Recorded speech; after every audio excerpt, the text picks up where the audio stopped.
John Tucker, and I am a professor and department head of biological and environmental sciences at the University of Tennessee at Chattanooga. And I've had several projects that relate to Chattanooga Creek. Chattanooga Creek is a polluted creek. It's a federal Superfund site, and for the past 20 years there's been a lot of attention paid to it to try to figure out how contaminated it is and to try to clean it up to some extent. So a massive amount of coal tar in the bottom of this creek. So that was all excavated out, and I say it was all taken away. Most of it was taken away. It was cleaned to a visual standard, meaning if they saw coal tar, they scooped it out of the bottom of the creek. They didn't do any chemical testing to see if there was coal tar that still remained.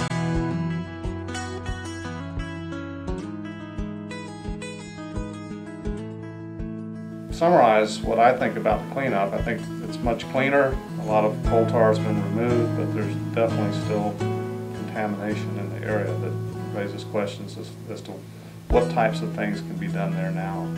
If you've been on and seen the creek and could ignore the fact that you know that it's polluted, it's actually a beautiful place in many parts. Now some of it are channelized and it looks like it's going through an industrial area, but other parts are very natural. There's a forested area along the creek. If the creek were clean, it would be much like North Chickamauga Creek or South Chickamauga Creek, which are two creeks that attract recreation in Chattanooga. So you could have perhaps kayaking or canoeing, fishing along the creek. Well, I think there's change occurring slowly.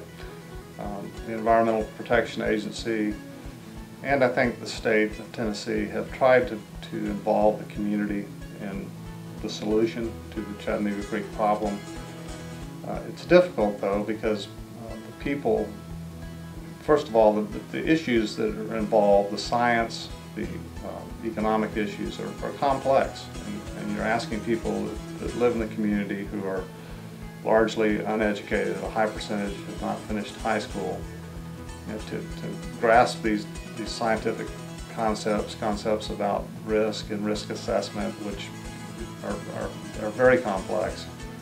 So while you can create an opportunity for people to participate, it may not be that meaningful.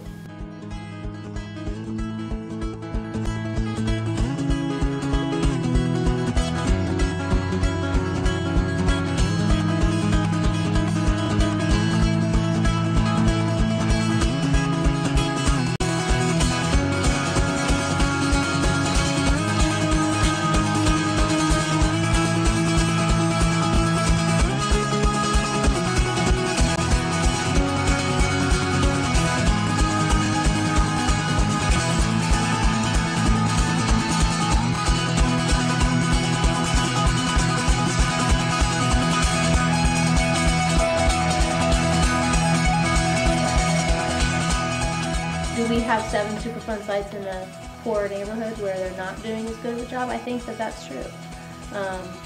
You know, you can follow laws or you can follow laws really well. You know. In general, people that live in these sorts of situations are poor, they're often minorities, they're uneducated, so in general they're unempowered. Basically all I know is that they've been doing a lot of research. That's, you know, not really telling us anything or if they found anything. So basically most of the community feel like we're being used as guinea pigs. Understand that, you know, if you have a big voice and an influential voice, that you're more likely to get what you want in our society. For anything to change, you know, we all have to come together as a whole and be one enormous voice. So I think it's reasonable to think that the level of cleanup might be more if there was an involved and more empowered community. Do I know whether they're following the laws really well in Alm Park? I don't. But it seems like there's an unfair concentration in that neighborhood of Superfund sites.